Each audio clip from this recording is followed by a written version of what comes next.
말씀을 보도록 하겠습니다. 오늘 우리에게 주신 하나님의 말씀은 고린도후서 4장 16절에서 18절까지 말씀입니다. 고린도후서 4장 16절에서 18절까지의 말씀을 우리 한 목소리로 함께 하나님의 말씀을 읽도록 하겠습니다. 우리 계시의 말씀을 읽을 때 살아계신 하나님의 음성을 들을 수 있길 바랍니다. 그러므로 우리가 낙심하지 아니하노니 우리의 겉사람은 낡아지나 우리의 속사람은 날로 세워지는도다.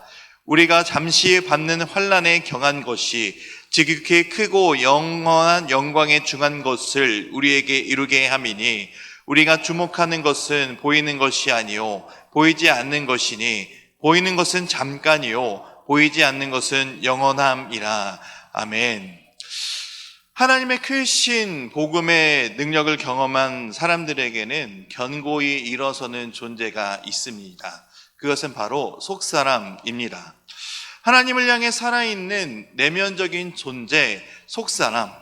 그리스도인들은 그 겉으로는 쇠퇴가지만 속사람은 날로 강건하여집니다. 우리 겉모습은 이제 나이가 먹으면 먹을수록 늙어지고 연약해지고 쇠퇴해가지만 우리 안에 있는 속사람은 점점 예수 그리스도를 닮아가기 때문에 새롭게 강건해진다라는 것입니다. 여기서 겉사람은 옛사람을 의미하면서 동시에 죄로 깊게 오염된 인간의 본연의 총체성을 뜻하는 존재로도 볼 수 있고, 또 앞뒤 문맥의 흐름으로 보면 외부에서 다른 사람들에게 보이는 우리 사람, 인간의 외형적인 모습을 뜻하기도 합니다. 겉사람은 온갖 고난과 역경으로 인해 지속적으로 쇠락해가는 질그릇에 대한 또 다른 표현이기도 합니다. 그러면서도 그리스도인에게는 성령으로 거듭나고 그리스도와 연합된 속사람이 있다는 것을 우리는 항상 잊지 않아야 됩니다. 이것은 우리의 존재가 몸과 영으로 구성되어 있어서 겉사람은 몸을 의미하고 속사람은 영혼을 의미한다는 것도 아닙니다. 우리의 속사람은 그리스도와의 연합된 가운데 몸과 영혼을 지닌 존재이며 또한 부활과 함께 영원한 몸으로 단장되어 예수님처럼 변하게 될 존재, 그것이 바로 우리 그리스도인이며 성도입니다. 그러니까 성도는 겉으로 보이는 겉사람보다 이 속사람의 더 소중함을 깨달아야 합니다. 그러나 우리는 인생을 살아가다 보면서 우리의 외형을 조금 너무 신경 쓰게 되지 않는가 싶습니다. 제가 예전에 한번 봤었던 기사가 있었는데 그 기사를 한번 다시 찾아보니까 2011년도쯤에 나왔던 기사입니다. 2011년도쯤에 몸무게가 200kg 그리고 160kg가 되는 린다 심 또 자스민 샤샤라는 이 뉴질랜드 두 여성이 우리나라에 와서 이제 위를 묶어서 위를 줄이는 수술을 받기 위해 한국으로 온 적이 있다고 합니다. 그녀들은 수술에 들어가기 전에 한 기자와의 인터뷰에서 이런 말을 했다고 합니다. 한 기자가 왜 그 뉴질랜드가 아닌 한국에서 수술을 받기로 작정을 했느냐 했을 때 뉴질랜드에서는 이 수술이 합법적으로 되지 않기 때문에 이 수술이 가능한 한국으로 왔다라고 합니다. 그 얘기를 하면서 뉴질랜드에서는 사람들이 우리들의 외모, 겉으로 드러난 외모를 보고 판단하면서 내 안에 있는 내면의 아름다움을 보려 하지 않기 때문에 이 나의 외모에 대한 판단은 나에게 상처를 주었다라고 인터뷰를 했다고 합니다. 이처럼 대부분의 사람들은 눈에 보이는 것으로 외형적으로 사람들을 판단하기도 하고 평가합니다. 왜냐하면 보이는 것은 쉽게 측량할 수 있기 때문입니다. 그 두 뉴질랜드 여성만 그럴까요? 대부분의 사람들은 외형적인 모습이 너무나 볼품없다고 또 생각되고 또 사람들에게 그런 평가를 들을 때 낙심하게 됩니다. 별로 공감이 안 가시는 자신감이 있으시군요. 저는 이제 지금은 그렇게 안 보이시지만 저도 한참 외형적인 모습에 대해서 낙담할 때가 있었습니다. 제가 한번 약을 잘못 먹어서 머리가 거의 다 빠지는 탈모 지경이 이르렀을 때가 있었어요. 그때 사람들을 만나고 또 누군가를 만나는 게 굉장히 두려웠습니다. 미용실에 가서 머리를 자르려고 하면은 그 젊은 친구가 왜 저렇게 머리가 빠졌는지에 대한 그런 눈빛들이 말은 하지 않지만 그 눈빛을 볼 때 나도 모르게 계속 주눅 들고 누군가를 만나고 싶지 않은 그런 생각이 들고, 심지어 내가 결혼을 할 수 있을까? 이런 생각을 하고 있는 차에 제 아내를 만났습니다. 네, 그때도 머리가 많이 빠져 있었는데 제 아내가 머리가 빠져 있는지 모른다고 하더라고요. 키가 너무나 커가지고 머리는 빠져 있는지 몰랐다라고 하지만 굉장히 지금은 안 그렇게 보이죠. 지금도 사실 잠깐 보시면은 홈 조금 비어 있는 데가 있습니다. 근데 그때보다 좀 많이 나아졌기 때문에 좀 자신감 있게 다니기는 하지만 굉장히 외형적인 모습들, 이제 겉모습들이 좀 남들에게 좀 이상하게 보여졌을 때 굉장히 낙담하게 되죠. 그러나 오늘 본문인 고린도후서, 사도 바울 역시도 대머리로 알고 있었습니다. 그래서 이제 그래, 주님께서 사도 바울도 쓰셨는데 저도 쓰시겠지, 이런 위로를 얻으며 또 이제 살게 되었습니다. 중요한 것은 오늘 말씀에서 이 사도 바울은 외형적인 모습에 낙심하지 말라고 우리에게 말씀하고 있습니다. 사도 바울과 그의 동역자들 또한 질그릇과 같이 연약하기 짝이 없는 존재들이었지만 그들이 자신들의 사명을 감당할 수 있었던 것은 그들 안에 있는 복음과 성령의 능력이 영원하고 흠이 없고 완전한 것임을 믿었기 때문입니다. 겉모습은 비록 질그릇처럼 부족하고 아무짝에 쓸모없을처럼 보일지라도 그 속에 있는 속사람에게 임한 예수 그리스도의 복음의 능력은 이 복음을 간직한 성도들에게는 절대 연약함을 주지 않기 때문이죠. 그래서 속사람은 날로 새로워진다라고 말하고 있는 것입니다. 고난과 역경에 몰려오면 겉사람은 쇠락해지고 연약해지만 이런 고난 가운데 역사하시는 하나님의 크신 권능으로 인해 속사람은 날로 성숙해지고 있는 것입니다. 그리스도인들은 세상적인 가치를 추구하거나 또 세상의 가치를 치장해서 외형적이거나 내형적으로 위대함을 드러내고 사는 사람들이 아닙니다. 영원한 주인이신 그리스도의 생명으로 날마다 예수님을 닮아가는 변화를 원하는 존재들이 바로 우리들입니다. 그렇기 때문에 우리는 겉에 보이는 외형적인 겉사람에 초점을 두지 않고 날로 새로워지는 속사람에 초점을 둘 때 우리는 모든 환난과 역경을 무겁지 않다는 것을 깨달을 수 있게 되는 것입니다. 또한 그리스도인들은 고난을 통해 영광의 무거움을 체험해야 합니다. 씨앗은 어두운 땅 속에서 썩어짐을 통해서 싹이 틀 수 있습니다. 그리스도인들 역시 마찬가지입니다.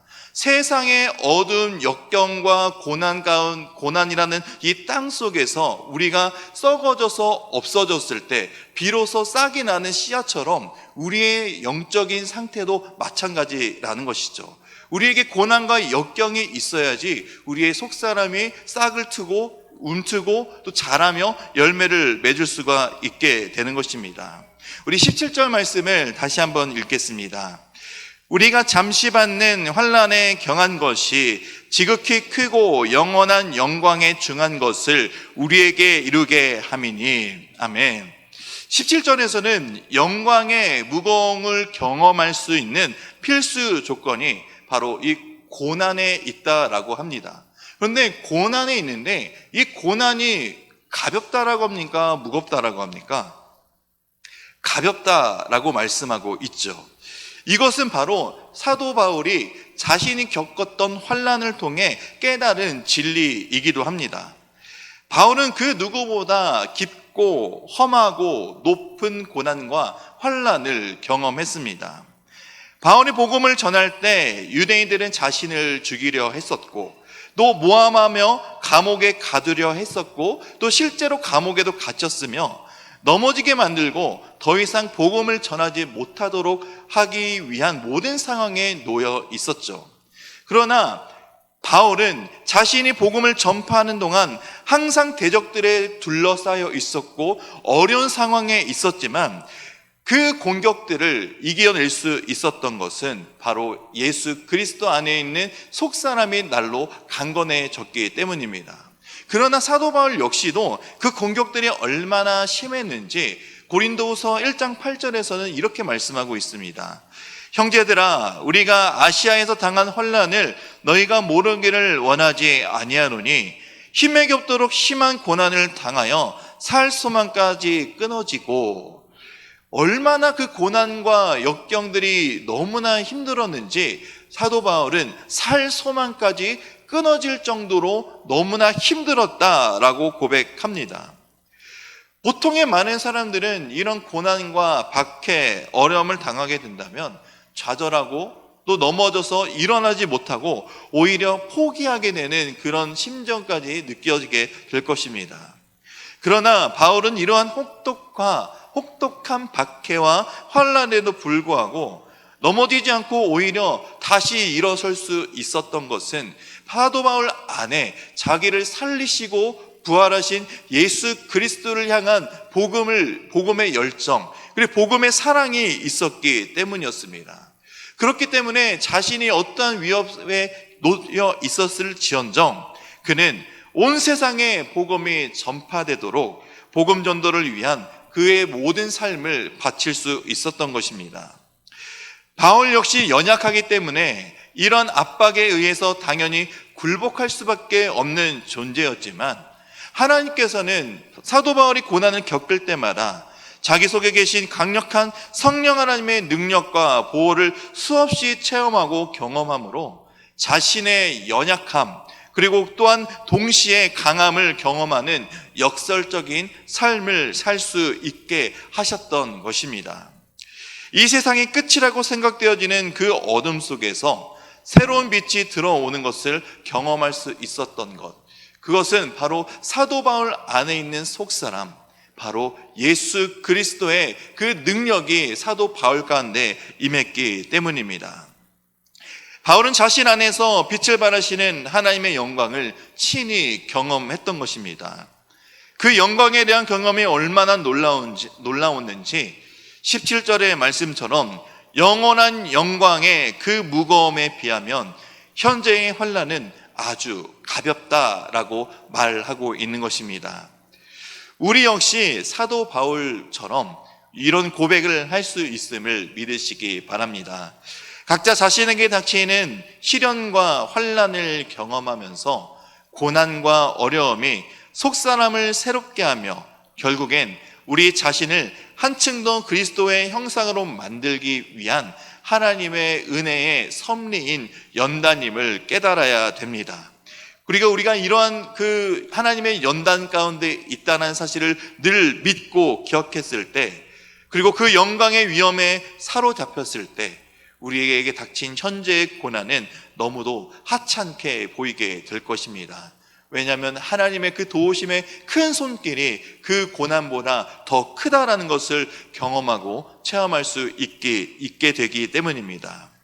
고난보다 더 크고 중하신 예수 그리스도께서 지금도 앞으로도 우리를 바라보시고 우리에게 힘을 부어 주실 것이기 때문입니다. 그렇기 때문에 우리가 바라봐야 될 것, 우리가 놓지 않아야 될 것은 바로 예수 그리스도입니다.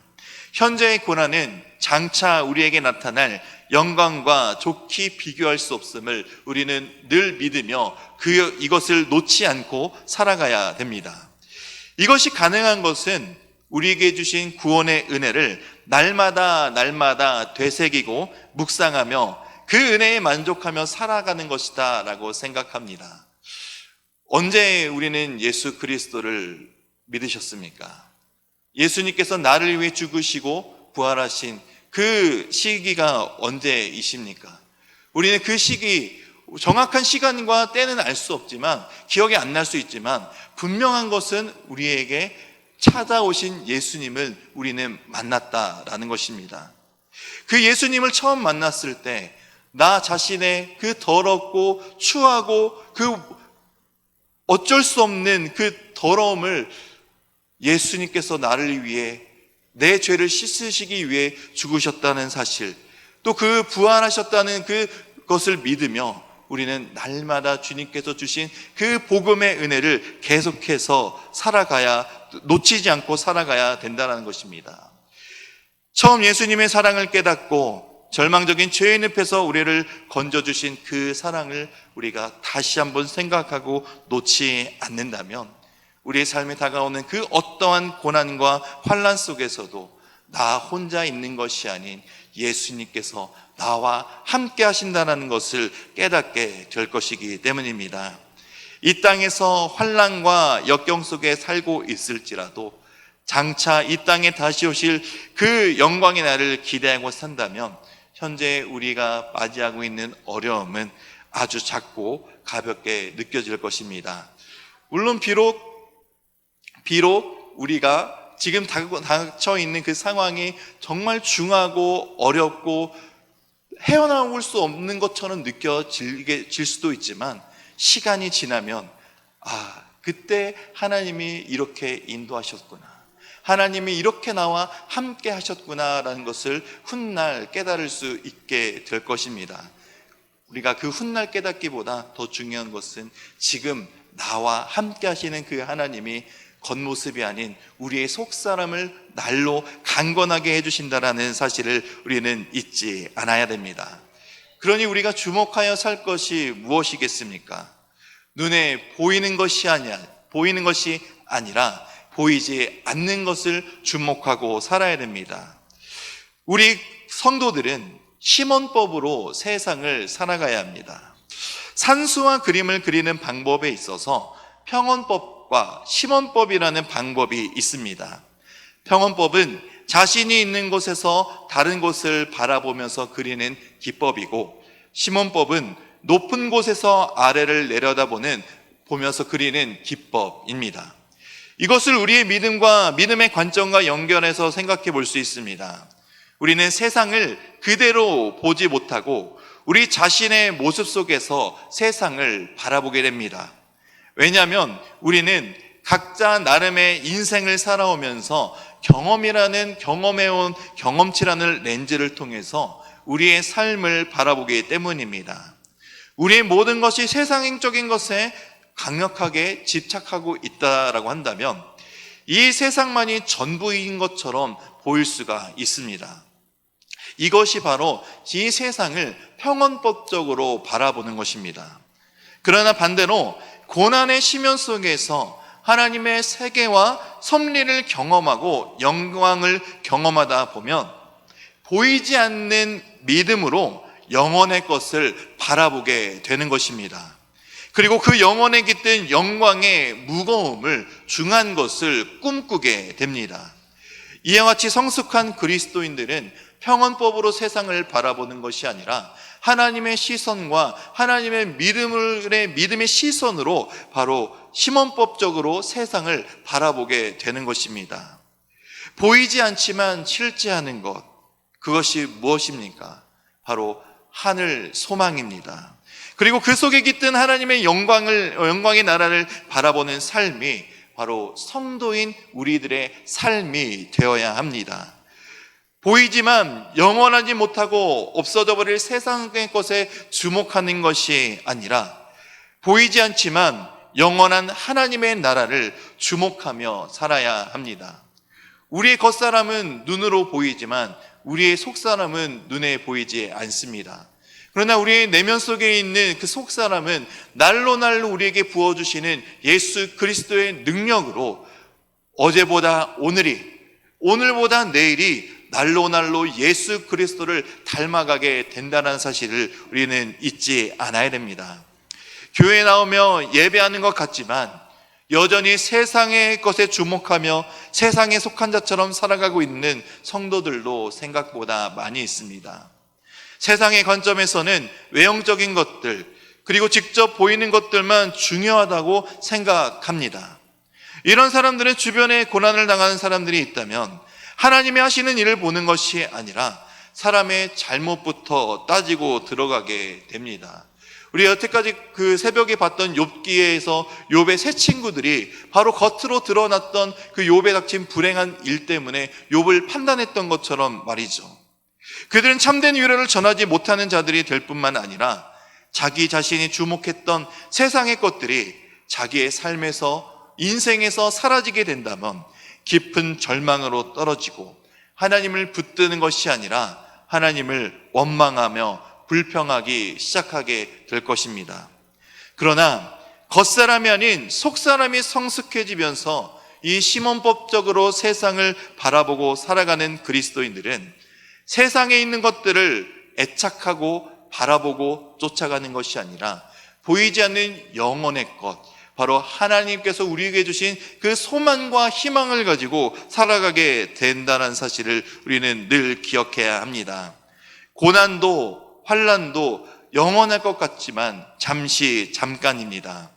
우리 안에 이미 임재하시고 내주하시는 성령 하나님의 능력을 의지할 때 우리는 그 고난을 능히 이겨낼 수 있습니다.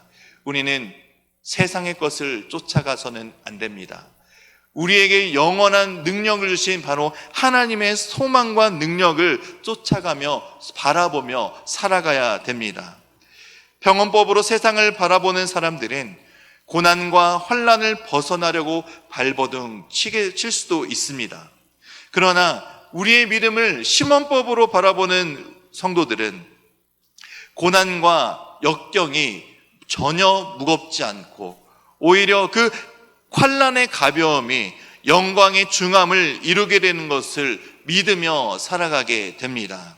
그렇기 때문에 우리는 성도들은 예수 그리스도 안에 있는 우리들이라면 환난과 역경을 회피하기보다 그 속에서 감사와 찬양을 해야 됩니다. 물론 쉽지는 않겠죠. 우리는 연약하고 또 쉽게 좌절하는 죄성이 있는 사람들이기 때문에 당장 그 고난과 환난 안에서 바로 하나님을 찬양하고 기쁨으로 영광을 돌릴 수는 없겠지만 그 속에서 주시는 은혜를 붙잡고 있을 때, 말씀 앞으로 나아갈 때, 그리고 우리에게 주시는 능력으로 기도의 자리로 나아갈 때 우리는 고난 속에서도 찬양하게 될 것이고 환난 속에서도 기도하게 될 것이고 어려움 속에서 말씀을 더 붙잡게 될 것입니다. 그것이 바로 우리 안에 있는 속사람이 날로 강건해지는 삶입니다. 그리스도인들은 보이지 않지만 실제하는 것을 바라볼 수 있는 이러한 관점을 지닌 자들로 변화되며 성숙한 믿음의 눈을 가져야 됩니다. 이 믿음의 눈은 세상의 눈이 아닌 바로 하나님의 믿음의 눈입니다. 우리가 보이는 것으로 살지 않고 믿음으로 살 수 있도록 부름받은 자들이기 때문입니다. 우리는 하나님의 부름을 입은 성도들입니다. 하나님의 부름을 받은 하늘나라의 백성입니다. 십자가를 통해 영원한 실제가 죄악된 이 땅 가운데 들어왔으며 영원한 비밀 속에 묻어져 있던 보화를 캐낸 자들이 바로 우리들입니다. 그 보화가 무엇이겠습니까? 우리에게 영생을 허락해 주시고 죄 사함을 허락해 주신 예수님의 십자가의 사랑입니다. 그 보화를 우리는 늘 손에 붙잡으며 살아가야 됩니다.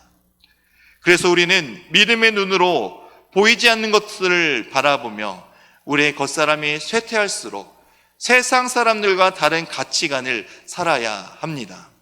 예수 그리스도를 닮아가는 가치관, 그것이 바로 섬김과 사랑과 헌신의 삶입니다. 사랑하는 대명교회 성도 여러분, 저는 이 말씀을 준비하면서 이 말씀을 써내려가면서 과연 나부터 이 말씀을 지킬 수 있을까? 이런 생각을 하게 됐습니다. 그러나 나는 할 수 없지만 하나님이 함께 하신다면, 하나님의 능력이 있다면 가능하다라는 사실을 믿습니다. 나의 삶 속에서 고난과 환난을 감사하게 받아들일 수 있는 능력도 내 안에 있는 것이 아니라 밖으로부터 오는 하나님의 힘이기 때문입니다. 우리는 그렇게 살 힘이 없지만 내 안에 계신 성령 하나님의 능력은 능히 감당할 수 있도록 우리에게 힘을 주실 것입니다. 예수님의 힘이 나의 힘이고 예수님이 나의 생명이시며 예수님이 나의 참 기쁨과 소망이기에 우리는 어떠한 고난에서도 어려움 속에서도 감사하고 살아가게 되어야 합니다. 이것은 비단 저뿐만 아니라 이 자리에 계신 우리 모든 성도님들의 삶이 되시기를 또한 주님의 이름으로 축원드립니다. 우리는 우리의 힘이 아닌 예수 그리스도의 힘, 성령님의 힘으로 날마다 겉사람이 강성해지며 살아가는 삶이 되어야 합니다. 이러한 삶을 사시기를 주님의 이름으로 축원드립니다.